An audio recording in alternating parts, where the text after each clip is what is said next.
primeiro, obrigado pelo seu tempo, disponibilidade para essa conversa. Obrigado pela curiosidade em querer falar comigo. Ah, não, isso com certeza. O tema da supervisão é um tema muito central para a psicanálise. Quer dizer, o Freud coloca dentro do tripé, né? Quer dizer, junto com a análise pessoal, com o estudo, a supervisão enquanto algo necessário à formação do psicanalista. Mas ao mesmo tempo a gente vê que é um significante que é compreendido de maneiras muito diferentes dentro do que a gente poderia chamar do movimento psicanalítico. Como que você entende isso um pouco? Me conta um pouco como que você entende a supervisão. A primeira supervisão, antes de se transformar num dispositivo, ela surgiu de uma necessidade.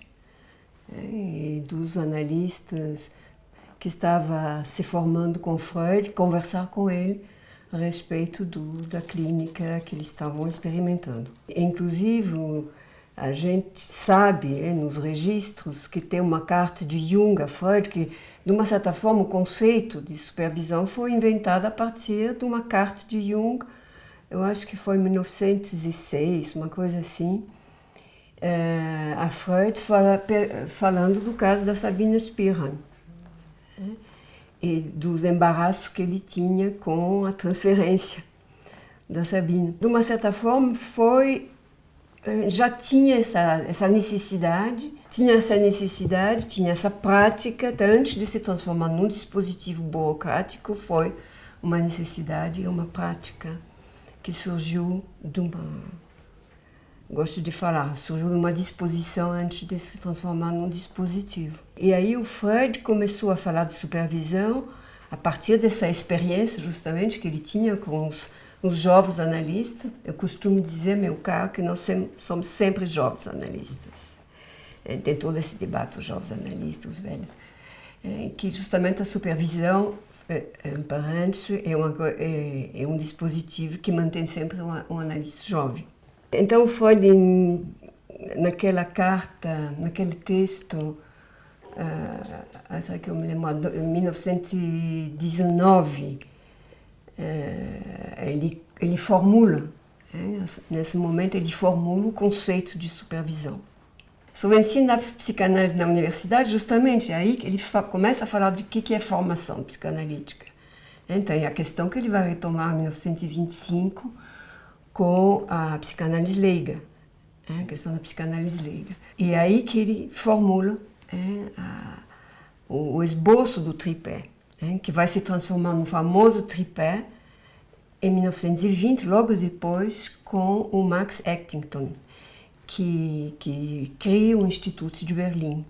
Então você vê que um dispositivo que vem nascendo da experiência, e da necessidade de quê? De fazer o quê? Necessidade de sair da relação, do laço psicanalítico ocupado pela transferência do analisante, de sair dessa dualidade para procurar um terceiro para dizer o que está acontecendo, o que está atrapalhando, o que está atrapalhado. E um pouco o exemplo do Jung mostra bem que um dos motivos essenciais da supervisão é falar do manejo da transferência, e dos embaraços da transferência, que também é uma palavra que a gente poderia esticar e explicar um pouco melhor o que é isso. Então, é só para começar, para responder à tua pergunta, porque eu imagino que você vai desdobrar ela. Mas eu, na verdade, me surgiu uma pergunta que não estava prevista aqui. Você fala disso, né? Quer dizer, desse texto, então, de 19, do ensino da psicanálise nas universidades.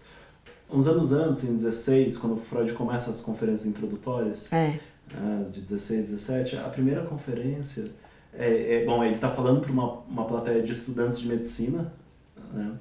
E a primeira conferência é justamente sobre a particularidade do ensino da psicanálise em relação à medicina. Que ele basicamente está falando, a gente não pode ensinar a psicanálise, não se aprende do mesmo modo, porque tem algo da própria experiência com o inconsciente em relação a isso. Você acha que a supervisão, ela entra como se fosse no meio de campo entre essas duas coisas, aí nesse momento, em 19, para o Freud? A supervisão, ela entra no tripé como terceiro. Uhum. Então, justamente, um dos problemas que às vezes as pessoas se bagunçam. Hein? Começa com supervisão, depois vão fazer análise e depois começa a estudar psicanálise. Tem uma... tem esse tripé lógico, é a análise pessoal. Uhum. A análise pessoal, e aí também abre um campo, o que uma análise pessoal possibilita alguém, dá a possibilidade para alguém ocupar o lugar do psicanalista. É isso a análise pessoal, não é só eu falar dos seus sonhos para alguém. Então, a análise pessoal na sua operatividade, na transformação, na deformação que ela produz. E que a própria análise empurra alguém para ir buscar o que está acontecendo naquilo todo, aquilo que dá ordem da experiência, da experiência, que alguém procura os conceitos que organizam essa experiência no segundo tempo. E a supervisão é quando essa pessoa se encontra, se acha capacidade de receber uma pessoa a partir disso que ela produziu ela mesma como formação suficiente para poder receber uma pessoa. Então, realmente, é um terceiro tempo. Não é só lógico, é cronológico também. Uhum. Tem um percurso necessário. Tem um salto. Entre o momento que alguém, por causa da sua dor de existir pessoal, vai procurar um sentido falando com alguém, essa prática do blá blá blá que se transforma rapidamente numa prática do sentido, até extrair desse sentido algo que pode ser sacado em todos os sentidos do termo e que pode ser sacado, portanto, esvaziar suficientemente a neurose para que essa pessoa possa ser disponível para uma outra pessoa, para receber. Então, tudo isso é um percurso que demora um certo tempo. O que não evita a questão, mas então o que é essa supervisão que tem nas faculdades, por exemplo? E muitas vezes eu entendo assim, que a supervisão que tem para as pessoas que estão em formação de psicologia, talvez justamente seja um despertar para a dimensão daquilo que não se sabe, a dimensão do inconsciente, que aí pode proporcionar uma análise pessoal, uma procura de uma análise pessoal. Mas nesse momento da supervisão na universidade, a gente não está no escopo de uma supervisão de psicanalista. A supervisão com Freud foi inventada para possibilitar, proporcionar, tornar alguém, produzir para alguém a sua própria competência de psicanalista, não de interessado na psicologia. Então é por isso que eu acho que começa a grande confusão, porque quando a gente fala de supervisão, a gente fala de supervisão de equipe, que é muito interessante, supervisão de psicólogo, supervisão de qualquer profissional que se encontra com outro ser humano diferente dele. Então a gente precisa diferenciar o que é uma supervisão para um psicanalista, qual é a exigência, o que eu chamo de exigência de supervisão para um psicanalista, e o que é uma supervisão para alguém que trabalha com saúde mental. Você falou dessa questão do não saber, que pode se despertar numa supervisão na universidade, numa faculdade de psicologia, por exemplo. Que é uma coisa que a gente encontra bastante, né? Quer dizer, pessoas que procuram supervisão para saber se elas estão fazendo certo. E aí é um momento no qual essa pergunta pode ser transformada, talvez, né? Em outra coisa que não precisa ser respondida. Como que você pensa isso? Quer dizer, esse lugar do saber na supervisão? Não sei se eu sou um bom exemplo, mas, enfim, eu penso muitas coisas sobre isso. Muito bom, vamos lá. Porque, justamente, então eu vou ficar, estou acolhendo uma pessoa eu estou acolhendo uma pessoa que está pedindo uma supervisão. E a priori eu não sei quem é essa pessoa. Eu não sei se ela é analista, eu não vou saber. Eu não vou saber, então começa com isso, eu não vou saber, e ela vai me explicar. Ela vai me dizer o que é ser, o que ela faz. O que ela faz quando ela escuta uma outra pessoa. E de uma certa forma, eu não vou saber nada. É ela que vai fazer saber o que ela faz quando ela está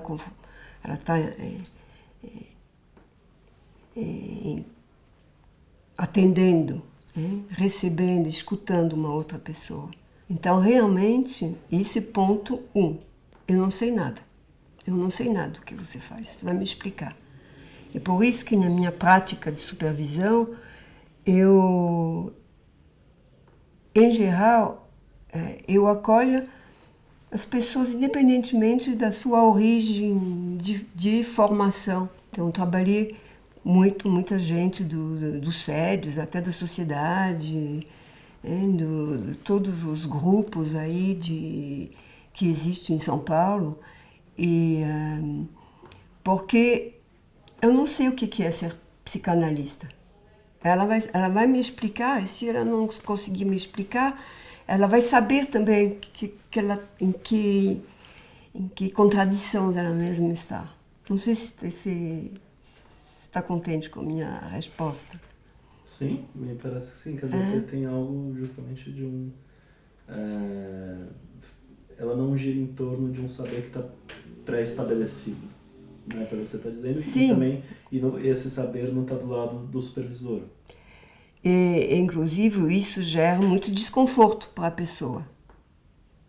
Muito desconforto, e muitas vezes as pessoas não gostam de fazer supervisão aqui. Porque justamente essa proposta de então me explica o que você faz. O que é para você escutar alguém? O que é a fala? O que é a dor? O que você está escutando? O que você está lendo nesse texto? E qual é a sua parte? Como que você está se metendo? Como que você está se intrometendo? A partir de que interesse você está se metendo e se intrometendo nesse texto que vem se depositar aqui no seu consultório? Então, é isso, a responder ao saber.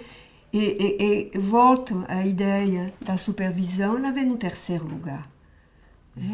Então, quando uma pessoa vem com essa demanda, me explica o que eu faço, eu não posso responder.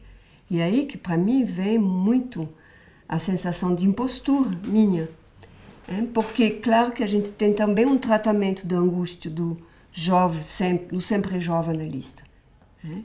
Do sempre jovem analista e do extremamente corajoso, da pessoa corajosa que vem fazer supervisão. Mesmo se pode parecer um pouco brutal na maneira de responder, então me explica o que você faz. Tem que ter um tratamento da angústia que isso causa. E esse tratamento da angústia que isso causa pode produzir, para mim, uma tentativa de produzir um saber sobre o que ela fala, sobre o que ela está dizendo. Eu, pessoalmente, me sinto nesse momento que eu chamo de impostura. Como se eu mesmo, em vez de cuidar do discurso analítico que essa pessoa poderia eventualmente fazer funcionar na sua clínica, eu me vejo numa posição de estar numa posição de saber universitário.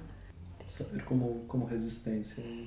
Sim, você usou essa expressão. Então, realmente, o melhor que se pode fazer numa supervisão com uma pessoa que não sabe exatamente o que ela está fazendo e que vem pedir informação sobre o que ela mesma está fazendo na sua própria experiência, e ela ficar com vontade de estudar. Então, é uma coisa que eu tento produzir. Então, vai saber. O que você sabe sobre aquilo que você faz? Então, fica aquela angústia. Então, procure saber. Seria muito feio dizer, então vai fazer análise, porque não é também feio e idiota também. vai te analisar. Mas é todo um manejo, justamente, com essa demanda de supervisão que a gente não se sabe supervisão de quê, de remeter ao tripé, justamente, de remeter que esse terceiro tempo, ele deve surgir como uma exigência num terceiro tempo. Eu gosto bastante, as pessoas se horripilam um pouco com essa palavra exigência. O Lacan fala a supervisão se impõe. Então vêm as bandeiras lacanianas. Mas o analista se autoriza por si mesmo. Como assim a supervisão se impõe? Parece paradoxal, mas na verdade é absolutamente coerente. É justamente porque o que autoriza um psicanalista enquanto psicanalista e que não tem outro que o suporta, que o acompanha, que o consola da sua solidão, é justamente porque ele banca essa autorização do ato que ele precisa depois, e que no momento do ato ele está absolutamente sozinho e fora do pensamento, que ele precisa depois, num outro tempo, formalizar, formular, explicar para ele mesmo, construir para ele mesmo o que a experiência e o imprevisível, o insólito, o inapreensível da experiência fez acontecer. Justamente por causa do analista se autorizar por si mesmo que a supervisão se impõe. Ela se impõe como uma formalização, não para uma procura no saber dos livros e do outro, uma formalização do seu próprio agir psicanalítico em resposta à transferência, em manejo da transferência. Ela funciona aí como uma espécie de um momento de pesquisa também. Então é isso que eu não entendi na sua pergunta, porque, enfim, talvez eu não estou ligada a essa história de pesquisa, mas não é uma pesquisa, é uma urgência. É uma urgência de dar nome àquilo, de dar nome e produzir a lógica daquilo que surgiu na experiência. Porque o que surge na experiência é a imprevisibilidade dos movimentos transferenciais do paciente. E o que surge como urgência no manejo da transferência é, ao mesmo tempo, acolher ao mesmo tempo, acolher e, simultaneamente, fazer objeção ao enredamento transferencial. Então, essa duplicidade, às vezes eu falava que o analista é um agente duplo, essa duplicidade da posição do analista que se produz em ato, não tem uma estratégia pensada antes. É isso que depois precisa se contar, se explicar. Sim. E, inclusive, a supervisão serve para isso, porque muitas vezes na história da supervisão surgiu a questão, mas o que se supervisiona? O analista, porque eu já saí da universidade, da supervisão dos estudantes de psicologia. Vamos, então, na questão, o que se supervisiona? O ato do analista ou a construção do caso? E, de uma certa forma, vai junto também. Porque o analista capaz de construir o caso, não sei se é uma boa expressão, mas construir a lógica do que ele extrai, do que se diz para ele, é um analista desperto, que não está dormindo, que está escutando o que se diz e também nas brechas o que não se diz e o que está sendo pedido para ele para preencher os lugares de vazio dos enunciados. Então não é uma pesquisa, é uma formalização. É uma formalização que não está nos livros, mas que está na ponta da língua do analista quando ele tem a coragem de vir se explicar para ele mesmo. E por isso que o que conta não é o que o supervisor vai falar. O que conta é o que ele vai poder ouvir do que ele está dizendo para um terceiro. Eu acho que o supervisor, eu acho que eu usei essa expressão, o supervisor suficientemente bom. Retomando a expressão do Winnicott, da mãe suficientemente boa. E o supervisor suficientemente bom que ele se cala o mais possível. A melhor coisa que ele possa fazer é se calar para abrir o espaço da formalização que o supervisionando pode fazer e escutar dele mesmo. Nossa, estou fazendo isso. Eu fiz isso. Eu não fiz. Escutei isso, não escutei. E aí que tem uma volta, a operatividade da colocação em questão do ato do analista volta para o caso, para o sujeito que está em questão. E muitas vezes as pessoas vêm numa supervisão dizendo estou preocupado com a direção dessa análise. E ao falar do sujeito em questão, é como se a direção se evidenciava. Está acontecendo isso, nesse momento. Então, a construção na própria supervisão vai dar a direção. Curiosamente, eu estava pensando, quando eu falo de pesquisa, eu estava pensando muito próximo do que você falou. Tá, mas eu fiquei impressionado com esse termo, falei, foi um ponto de interrogação assim. A pesquisa, para mim, nesse sentido de esse momento de nomeação como fazendo parte da pesquisa, né? Quer dizer, a pesquisa, você tem alguma coisa que te coloca em direção à experiência e depois o que você recolhe dessa experiência. Certo. Então, isso faz parte, para mim, ainda faz parte da pesquisa. Tem um mal-entendido no meio lacaniano que partiu dessa ideia de o psicanalista se autoriza por si mesmo.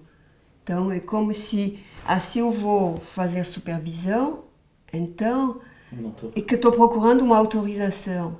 E isso, você vê que o mal-entendido, ele vem das respostas do supervisor que vão a se adiantar, não deixando esse silêncio criar a sua própria dinâmica de fala e de construção, se você adiantar e dar uma aulinha. Dar uma aulinha, tenho muita dificuldade também. Isso foi uma interrogação para mim sobre o supervisor dando o diagnóstico, porque é muito complicado, porque realmente o diagnóstico ele se produz na transferência.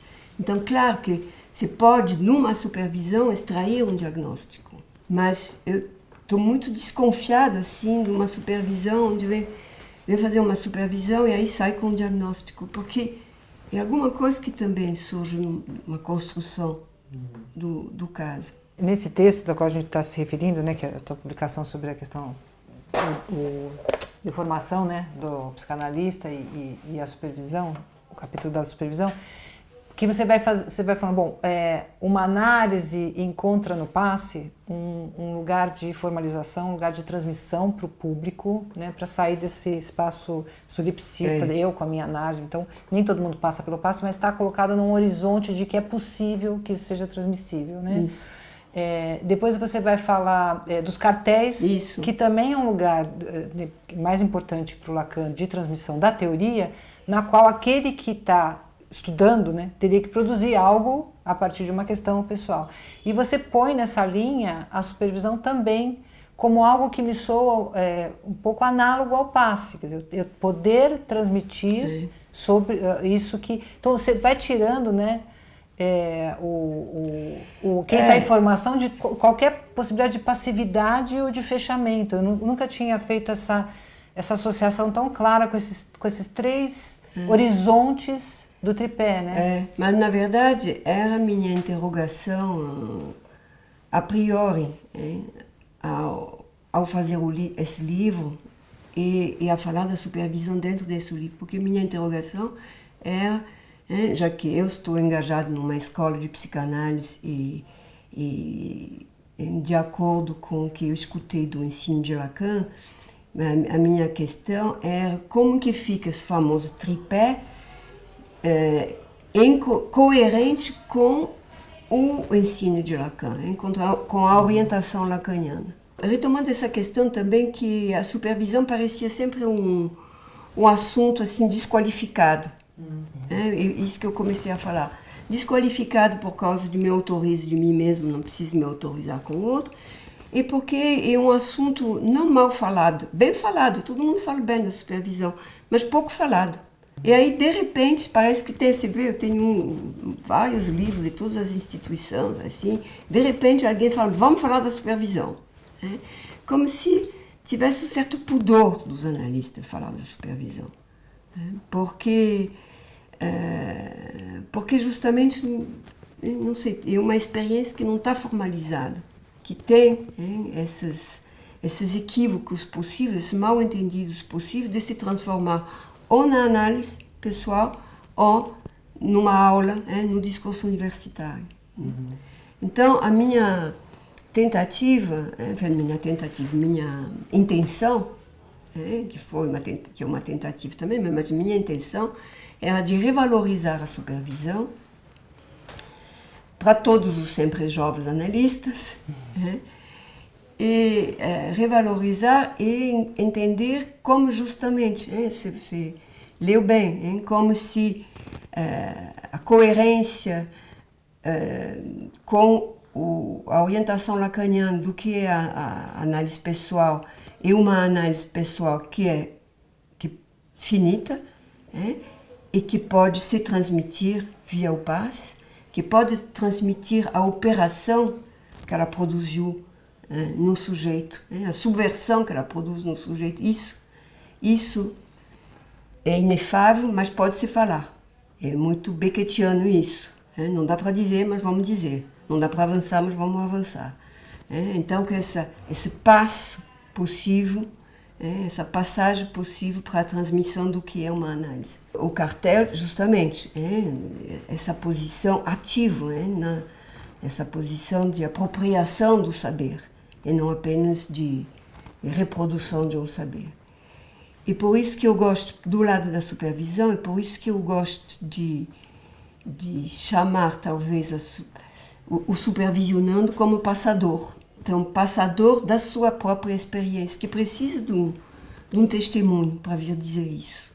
E que o supervisor, ele é nada mais do que um pretexto e um incentivador a sua função no dispositivo e de incentivar, seja o passador. Também inefável. O Lacan, no discurso à UFP, ele fala da aporia do relato, l'aporie du compte-rendu, que inclusive essa aporia é o impasse de poder colocar em palavras o que acontece nessa experiência, que é ao mesmo tempo, como a palavra em alemão, que a experiência é ao mesmo tempo experimentação, Erfahrung, travessia, e Erlebnis, vivência. Então, como transformar isso, que é uma experiência no momento que está atravessando alguma coisa, num relato, isso é impossível. É aí que frente a essa impossibilidade, se convoca, chama alguém que possa ser passador dessa experiência. É interessante porque ele vem buscar um analista, o Freud fala um analista mais experimentado, os analistas didatas na IPA, os AMEs, os analistas membros de escola, nas escolas lacanianas, os analistas que têm um discurso universitário, por aí. Bom, a gente vai procurar alguém que sabe. E, na verdade, esse alguém que sabe não é o saber da universidade, é o saber do unbewusst, né? O saber do não sabido, o saber do insu. Vai procurar alguém capaz de escutar o passador, ou escutar o passante, para quem eu vou... Então, é mais nessa dimensão do passador, do unbewusst, que tem que ocorrer numa supervisão mais do que um troca-troca de sabedoria conceituais. Que inclusive a gente sabe que elas são variáveis. Segundo a doxa do grupo, segundo a doxa da época. E nesse sentido, você acha que esse efeito ele pode ser produzido não só para quem está falando, mas para quem está escutando também? Eu estou trazendo isso para a ideia da supervisão em grupo. Você acha que a partir, né, do relato, e mais do que do relato, mas das questões que um analista está trazendo, um outro analista que está escutando isso, ele também pode, ele está, digamos, está vulnerável a esse efeito do discurso analítico que se produz para quem está falando? É complicada essa questão, porque a gente não pode dizer que não tem efeito, né? Porque a gente pratica isso em instituição,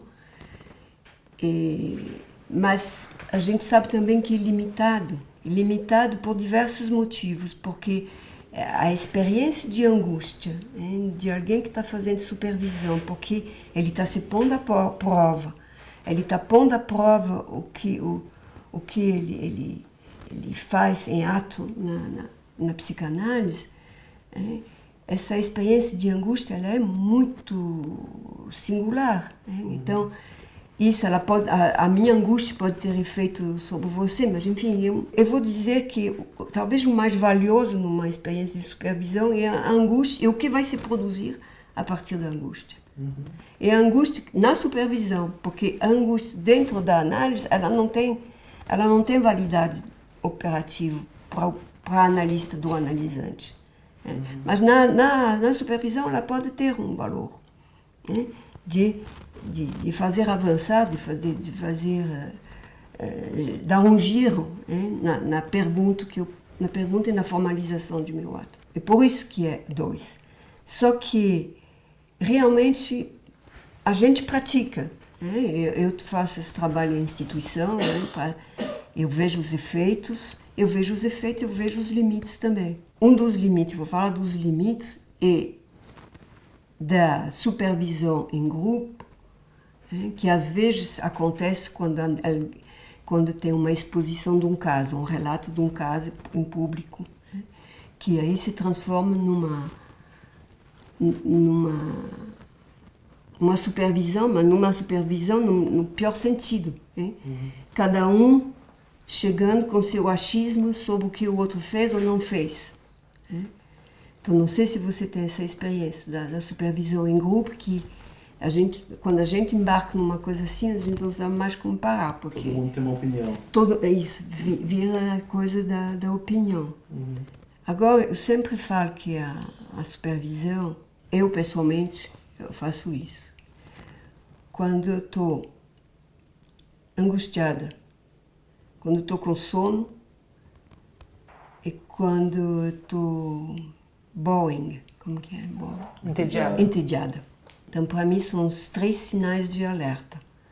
Tédio, angústia, o sono. Falei, bom, preciso fazer alguma coisa. Está alguma coisa errada, preciso fazer alguma coisa. A gente precisa entender um pouco melhor o que está acontecendo para mim nesse caso. Talvez a supervisão em grupo, os efeitos de passador, então, onde se transforma em troca-troca de opinião, é terrível. Mas ela pode ter, uma supervisão em grupo, um efeito passador, e ela pode ter efeito de despertar, de fazer alguém se interrogar sobre a sua angústia e sobre o tédio. Também, eu acho que a supervisão em grupo, o melhor que ela pode fazer é fazer que a pessoa queira falar numa supervisão individual, entendeu? E que nem quando a gente acolhe terapia de casal, que a gente chama de terapia de casal, o melhor que pode acontecer é que cada um possa buscar Mas não sei se eu respondi a tua pergunta. Sim, não, acho que era justamente. Porque acho que quando você traz desse efeito do passador, acho que localiza bem, é bem esse o ponto que eu tava como questão, assim, quer dizer, que é a mesma coisa com a apresentação, com o relato de caso. A gente consegue questionar a nossa escuta a partir da nossa escuta de um relato de um caso de outra analista, de outra pessoa. Né? E acho que muitas vezes quando a supervisão em grupo consegue produzir isso, ela é efetivamente muito interessante, né? Quer dizer, de colocar. E aí tem um desdobramento que é para o próprio supervisor aí. Sim. Né? Assim, é interessante, por isso que a gente gosta, hein, porque em geral as pessoas gostam da supervisão. E se gosta quando a pessoa está no trabalho, hein? Porque é um exercício interessante, hein? De ver alguém no trabalho, de ser passador e de poder estar escutando alguma coisa, permitindo que a pessoa escute o que ela está fazendo. Eu falei, em geral as pessoas gostam quando funciona. A gente teve a oportunidade de conversar numa outra ocasião, Donique, na qual você falou algo que não saiu da minha cabeça, e que hoje volta na ideia de por que tanta resistência a pensar a questão da supervisão nas próprias instituições, ou pensar do tripé, justamente essa parte que é tão fundamental, né, na formação, e como ela aparece, juntando com o que vocês estavam falando, como um furo, né? Do que eu estou me referindo? Estou me referindo à ideia de que então você vai no seu analista não te responde, não responde a demanda, mas aí você vai numa supervisão onde o supervisor responde. E o quanto que então quero muito fazer supervisão pode estar também como um furo até institucional, né? No qual você entra num circuito onde aparece ali. Eu queria que você comentasse um pouco isso, porque eu achei isso muito interessante, assim, que a supervisão como lugar de resposta da sua própria análise, na qual, né, você fica ali no vazio, mas você vai na supervisão e a pessoa te oferece. Não sei se você acha que tudo bem falar sobre isso. Bom, e por isso que eu falo que a gente precisa falar de supervisão, justamente para que não tenha um mau uso da supervisão, que seja fora das instituições ou nas instituições, ou numa própria escola, como a escola do Foro do Campo Lacaniano. Porque realmente na crise de 1998, vocês não tinham nem nascido, mas que produziu, uma crise que produziu o Fórum do Campo Lacaniano, mas que continua, porque eu acho que a diferença entre as instituições do campo freudiano e a AMP, ela continua, 20 e poucos anos depois, não sei quanto tempo, a gente está tentando reduzir essa... Mas nessa crise tinha uma coisa assim que era flagrante, que as pessoas faziam análise com a Colette Soler e ia fazer supervisão com o Miller, ou vice-versa, mas era mais essa fórmula, porque o Miller respondia, e a Colette Soler, ela se calava, E aí as pessoas faziam um manejo. Então, eu estou falando do século passado, mas eu imagino que no século do Freud também devia ter isso, e eu imagino que isso tem essa inclinação do supervisor a relaxar um pouco, porque eles estão se calando todo o dia inteiro, de repente chega um simpático supervisionando, e aí a gente começa a bater papo. E aí o simpático supervisionando, quando ele vai fazer análise, que ele encontra um analista que se cala, antipático, então tem uma simpatia que rola na supervisão, e que se opõe à antipatia do psicanalista, ou apatia, mas pode ser interpretado como antipatia do psicanalista em relação ao analisante. Então, também rola esse mau uso da supervisão. Eu estou entendendo que se a gente vai na supervisão falar de si, passar seu próprio trabalho, o que acontece ali, essa resposta, né, é uma resposta sobre o supervisionando, né? Aquela que ele não obtém em outro lugar. Isso é muito curioso, muito interessante. E tem algo cíclico nisso. Quer dizer, você pega quando o Lacan, no seminário 1, 2, ele está falando da crítica que ele faz ao Cris, né? Ele está falando, a crítica justamente ao analista que responde, né? Fala, não, eu vou te contar o que aconteceu, o que está acontecendo, entra justamente na questão do saber, né? E aí parece que é isso que se tira, então o analista não faz mais isso, aí volta na supervisão, né? Quer dizer, esse conforto da resposta, assim, né? O conforto da resposta. E por isso que quando a supervisão responde de uma maneira que desconforto, fica chato. Tem uma coisa do Eddington que é engraçado, eu não encontrei a referência, eu acho que está no meu livro, que ele que fundou o Instituto de Berlim, com aquelas regras, assim, aquelas frequências e tudo, ele mesmo, ele tinha feito análise passeando com Freud na volta do lago, não sei o quê. Ele tinha feito alguns meses assim de passeio, uma psicanálise peripatética. Isso é muito curioso, porque às vezes eu acho que os analistas eles têm muito medo da institucionalização e acham que tem que burocratizar porque está institucionalizando. Aí tem que criar regras, porque senão foge do controle. E aí tem uma... Para mim sempre parece uma falta de aposta nos sujeitos que estão ali, né?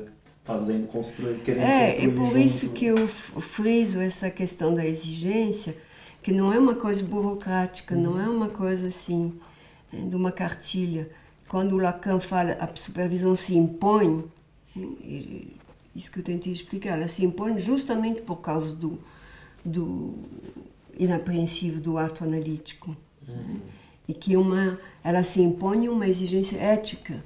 Inclusive, sempre cito essa frase, deve ter me ouvido falar 1000 vezes, essa frase do seminário Sintoma, que um analista, para funcionar, precisa ser 2. Um para estar na poltrona e o outro para explicar o que ele faz. Então, tem essa exigência. E tem uma frase de Lacan, num dos últimos seminários também, onde ele fala do ensino dele como experiência de supervisão. Por isso que é isso que eu acho importante preservar numa supervisão. Ele fala que o enunciado do que acontece na prática, na experiência clínica, ao ouvir um enunciado do que acontece na experiência clínica, tem efeito de supervisão. Que o testemunho de uma experiência que eu especifiquei como sendo analítica e minha é suposto como verídico. Ver até onde essa experiência me conduz, pelo seu enunciado, tem valor de supervisão. Em francês, controle, e ele fala, eu sei o termo que eu estou usando. Tem valor de controle. Só para aproveitar que acho que a gente está indo finalizando aqui com o tempo, né? É só uma última questão, que você também cita o Lacan falando que é para deixar o supervisionando fazer, né? Ah, sim. E encorajá-lo a seguir seu movimento. Vai dando corda na pipa. Eu fico pensando se ele não fala para dar corda para ver se a pessoa se enforca. Ou seja, enfim, deixar a pessoa assumir plenamente o que ela tem para trazer da clínica dela. Eu achei isso assim curioso, tem a ver com o quê? Evitar que entenda, descobrir o estilo do supervisionando. Então, é uma frase também muito no final do ensino de Lacan. Então, porque a gente sabe que a própria experiência da psicanálise faz o Lacan modificar os conceitos que ordenam, que dão um contorno à experiência clínica. Eu acho que isso é uma frase extraída da própria experiência dele de supervisão. Ele fala isso, eu retomo a frase do Lacan, ele fala, no começo eu deixo eles fazer qualquer coisa que nem rinoceronte, inclusive ele usa essa palavra, que nem rinoceronte, não sei se ele fala numa loja de porcelana, mas enfim, vai. E depois, no segundo tempo, eu não sei como ele faz, eu faço eles perceber os equívocos, como eles estão, os equívocos e as equivocações. Eu acho que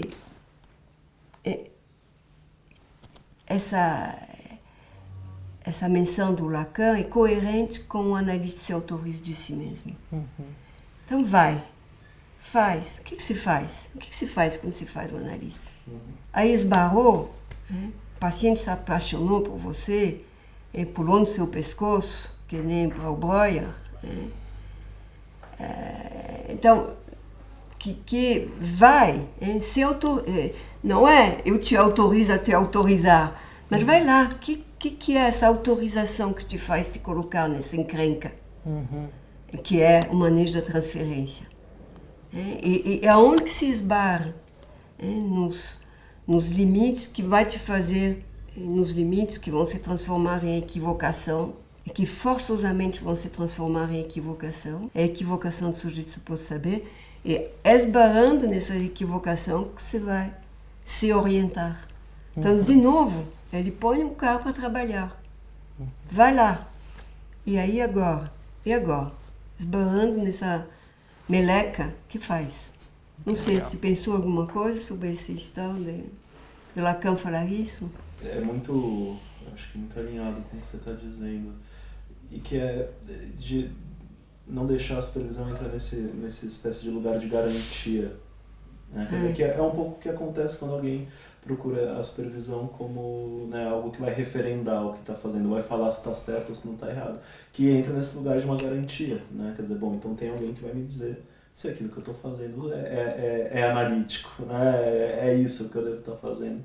E aí é uma posição que ela é inocupável, não sei se isso que não pode ser ocupada de nenhuma maneira. Né? Quer dizer, então tem essa radicalidade do lugar do supervisor. Né? Quer dizer, não se trata de julgar nada do que se escuta enquanto supervisor, porque não é disso que se trata. Né? Tem outras questões que são interessantes, que sempre rola, fazer supervisão com seu analista ou não.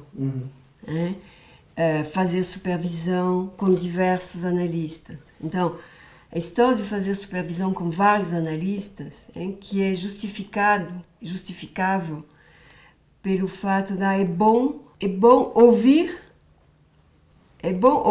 várias vozes, vários saberes diferentes, ou é importante você se expor com diversas pessoas e não ficar num laço íntimo com alguém que vai te orientar. Então, você vê que cada coisa a gente pode, dependendo de como se pratica, fazer supervisão com o analista pode ser extremamente interessante e válido em algum momento da análise. Em algum outro momento é impossível. Então você vê que não tem regra. Mas aí, a cada momento, a gente precisa tomar cuidado de como que a gente vai usar. Porque a gente tem coisas bizarras, às vezes. Alguém que vai fazer uma supervisão e que fala, bom, já supervisionei esse caso com fulano, ciclano, beltrano, quero saber o que você vai me dizer. Isso é um pouco complicado, mas ao mesmo tempo você pode dizer, mas essa pessoa fez esse exercício com diversas pessoas, e aí você pode falar, então, okay? Você pode retrucar, você pode relançar a pergunta. Então, em cada como que você escutou alguma coisa diferente do seu manejo desse caso? Tem o lugar do trabalho. Quem que está trabalhando na supervisão? Né? Quer dizer, tem essa inversão. Né? O que você tem para me dizer sobre esse caso que eu estou trazendo? Bom, não é bem por aí. É engraçado que, de novo, o lugar do trabalho. Por isso que a gente fala que o trabalho... Do analisante. Do analisante. Na supervisão. E tem uma outra coisa que é importante saber, é importante dizer, que justamente o lugar da supervisão ele tem que ser mantido numa escola de psicanálise, justamente como mais um lugar onde o suposto analista vai se pôr na posição de analisando. Mais um lugar, porque realmente para tentar diminuir todos os mal-entendidos em relação a uma escola de psicanálise ela é feita para isso, para colocar as pessoas e os supostos analistas nos seus devidos lugares, ou seja, de permanecer no lugar de analisando. Isso dentro e fora das escolas de psicanálise. Então, analisando, ou seja, o lugar do trabalhador, né? Do jovem analista. Né? Do jovem analista. Cada vez que eu vou fazer uma supervisão, infelizmente a gente se... Porque a gente não se dispõe muito a isso, por causa de muitas coisas. Mas a minha melhor maneira de me sentir uma jovem analista é fazer supervisão. A gente não se dispõe, mas eu quero dizer também uma coisa, e daí, para mim, eu não posso terminar sem falar isso, a importância da escola de psicanálise, para mim, e para mim me colocar numa posição de jovem analista, né? Colocar numa posição de analista sempre ao trabalho, de me interrogar, de me expor, não de me expor assim, né? Dar uma palestra, fazer uma coisa, mas de me expor numa continuidade, né? O tempo inteiro. Estou me expondo numa reunião, estou me expondo num cartel, estou me expondo num curso, me expondo num seminário. Né? Expor justamente esse não saber que faz trabalhar e que faz essa ignorância que faz trabalhar um saber possível sobre a análise. Então, realmente, a palavra de ordem de uma escola é todos ignorantes. Todos ignorantes. Isso. Todos ignorantes, vírgula. Então vamos fazer cartel, vírgula. Vamos fazer supervisão. Né? E quando precisar, vamos fazer análise de novo.